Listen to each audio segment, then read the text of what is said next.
Hello and welcome to another episode of DanDanTony Sports. My name is Dan Snyder, joined always by Dan O'Shea, Tony Casper, and tonight we have Dan Beebie back. How are you guys doing tonight? Pretty good. Pretty good. Doing all right. All right, perfect. We have a fun show in store. We have a lot to talk about, and one fun thing that we are going to do for the first time. We're going to talk NHL Finals, NBA Finals, and we're going to play the first ever DanDanTony Sports Trivia Challenge. But first, we do have our pigskin poetry. This one is called Some People Like the Summer.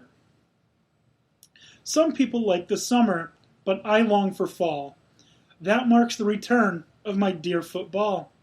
Beautiful colors and 60 degrees, watching my heroes throwing TDs. Some like to go hiking to take in the sights, but all my rowdy friends are here on Monday night. Making a scarecrow to scare away birds, watching football all day is always preferred. Watching all the throwing, running, and kicks, it's even more fun if you're making weekly picks. Some people like summer, but I long for fall, 'cause that marks the return of my dear football. Too bad you pretty much vowed not to watch NFL this year. Now that we're doing this, I kind of have to. Yeah. Amen to that poem. Yes. That was fantastic. You guys like that Hank Williams Jr. reference? Yes, I do. And Hank Williams is coming back. Yes, he is. So excited. All Can't right. believe it. Speaking of excited, a lot of stuff has happened since the last episode. We've got not one, but two champions have been crowned. We're going to start first in the NHL. And Sidney Crosby is another time champ. Damn it. Disappointing. Not totally unexpected. I think a lot of us called Penguins taking it overall. I think that, as we briefly mentioned earlier, that was a crap call from the refs, blowing the whistle early.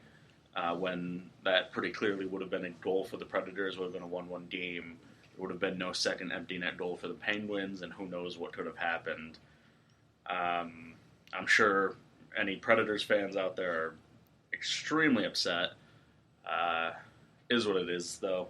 You know, I mean, Penguins are back-to-back champions, first time since the 80, Red Wings. 98, 99, I believe it said.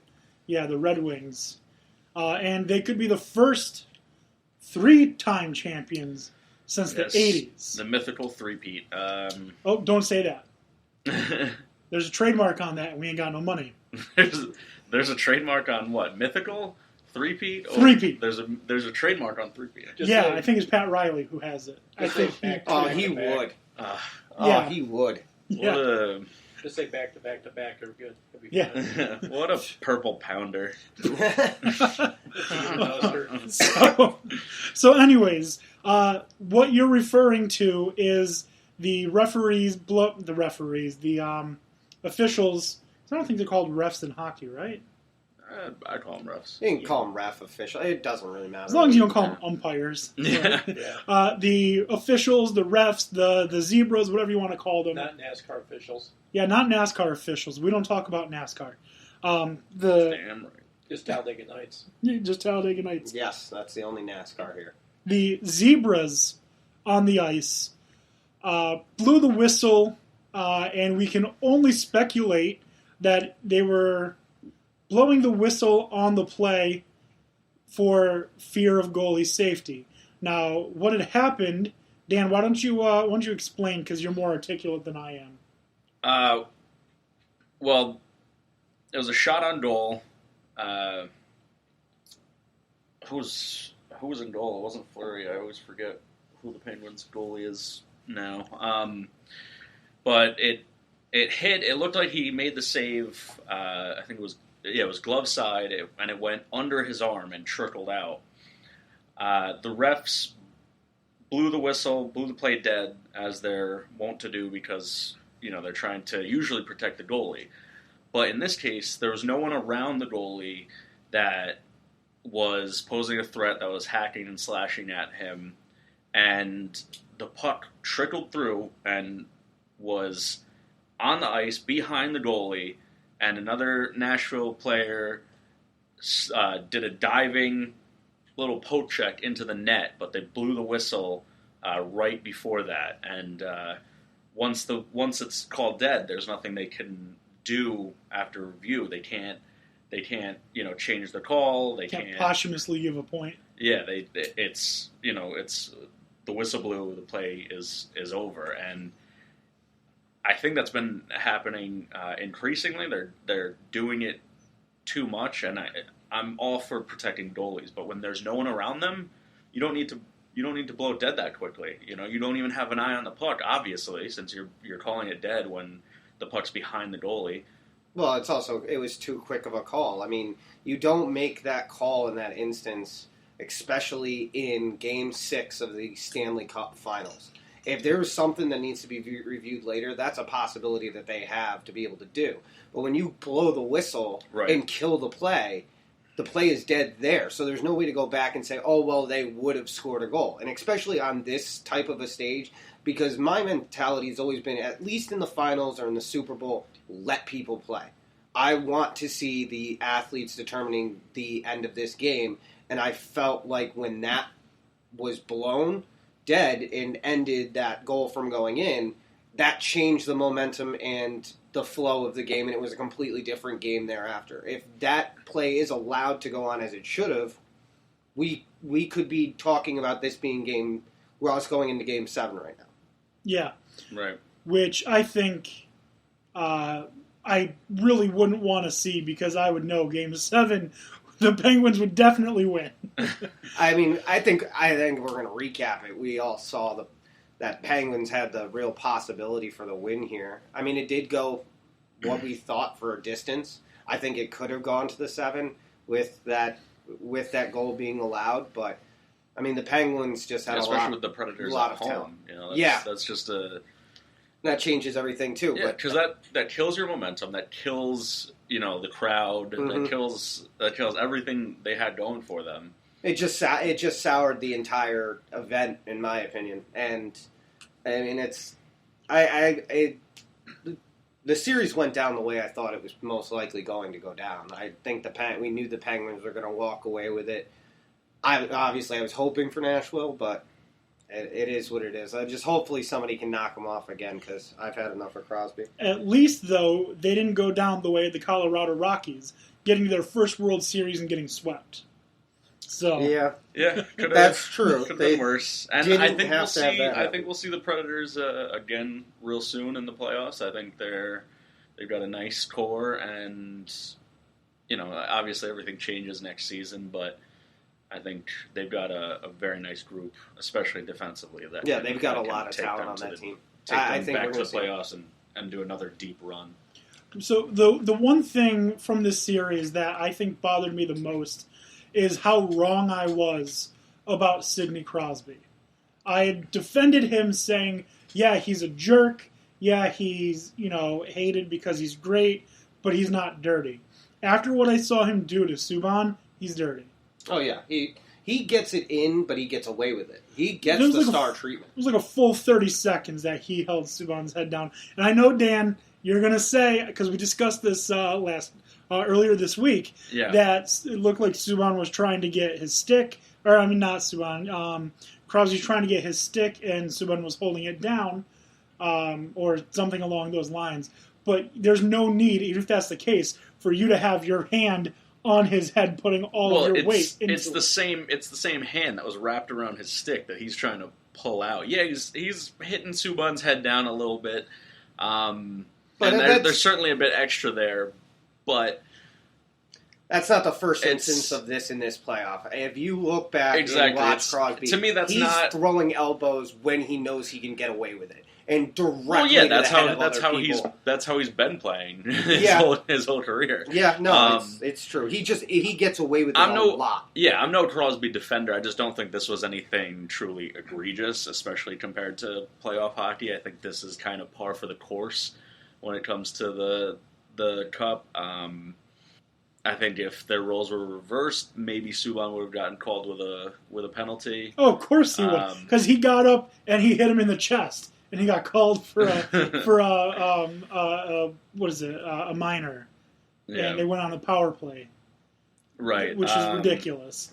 But I don't think that particular one. I watched the replay a few times, and it looked like Subban was really holding a stick and holding Crosby's leg from behind, and really could have extricated himself pretty quickly if he wanted to. But I think he wanted to take Crosby and in those instances, out of the play. We see it in football all the time. In those instances, it's not the person that's doing the thing wrong that gets called for it. It's the person that retaliates. So, Cam Newton, that hit on Cam Newton on the sidelines, and then when he gets up and throws the football, who was it? Who were the Panthers playing? I don't even remember. I remember exactly what you're talking about, but I can't remember the team. Green Bay, where in the end zone where they swatted the ball out of his hands when he went to try and go get to the fan, or was it? No, I'm talking about he got hit. Washington. It was against the Redskins. He got hit late out of bounds, and the ref standing on the sideline right there didn't call it. Cam Newton stands up and throws the football at him, gets a 15-yard unsportsmanlike conduct. Yeah, gotta love it. Oh man, I was just thinking of something with Cam too, and I can't remember it off the top of my head. Just move on. I'll if I remember it, then it's important. If not, then it's not. Okay. Yeah. So there, not much more to say about the hockey series, the NHL series, except is there anyone denying Sidney Crosby's the best hockey player in the world right now? Is there anyone better? I'm hoping McDavid's going to take that from him. Go eventually. There's potential coming up, but I think right now you have to give it to him. As much as it pains to have to accept that, it is. So to be fair, Malkin has been the better Penguin in the playoffs. No, absolutely. I think Malkin. Unfortunately, I think Malkin doesn't receive the credit he due a lot because he's playing with Crosby. Yeah, but this playoff series, he's been playing lights out, and Crosby's disappeared for large swaths of time until the finals. He showed up big in the finals. Yep.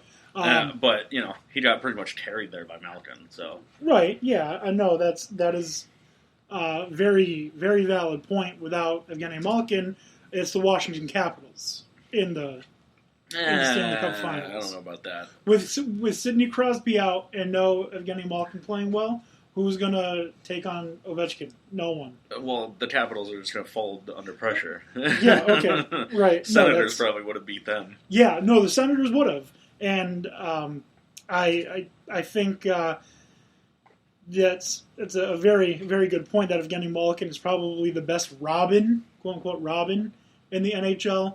But I don't see Sidney Crosby slowing down anytime soon. The only thing that I could think of would be if he has too many concussions and decides to call it a career. If not, he's going to be like Jaromir Jagr. He's been playing for like 28 years. He's only 29. Right. So young still.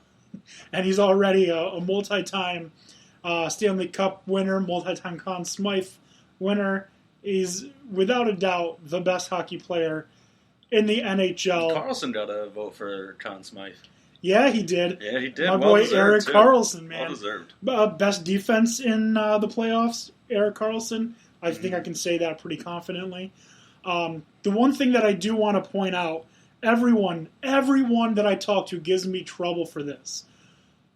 I hate the phrase defense wins championships because it doesn't matter how great your defense is if you can't score.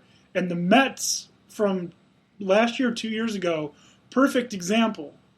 They got to the World Series on their defense, but they couldn't score to beat the Royals.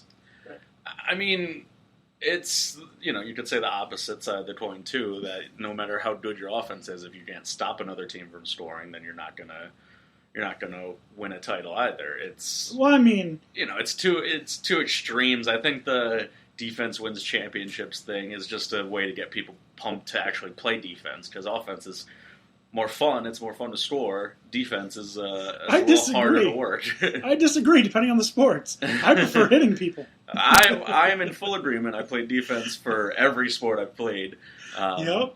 So, but I think that's like what the mantra is. That's why I kind of say it's more of like let's get pumped up than something that's fully factual, because we've seen teams that have amazing offenses and only, decent to good defenses, but nothing elite, win. But we've also seen